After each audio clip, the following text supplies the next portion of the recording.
farkon kafar wannan gwamnati ta janar Muhammadu Buhari, mutanen arewacin Najeriya suna ganin cewar ana fifita mutanen kudancin ƙasar nan.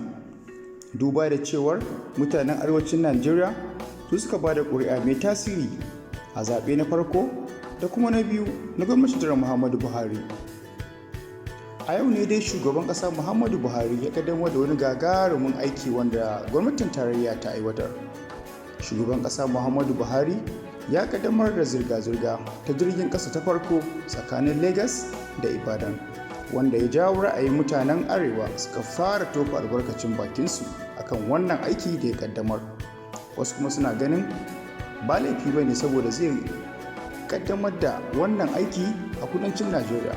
Wannan aiki kuma zai taimaki tattalin arzikin Najeriya. Me ra'ayinka a wannan aiki da janar Muhammadu Buhari ya kaddamar na farko tsakanin Ibadan zuwa Lagos? To ka danna mana subscribe a wannan channel ɗin tamu ta Hausa Global TV.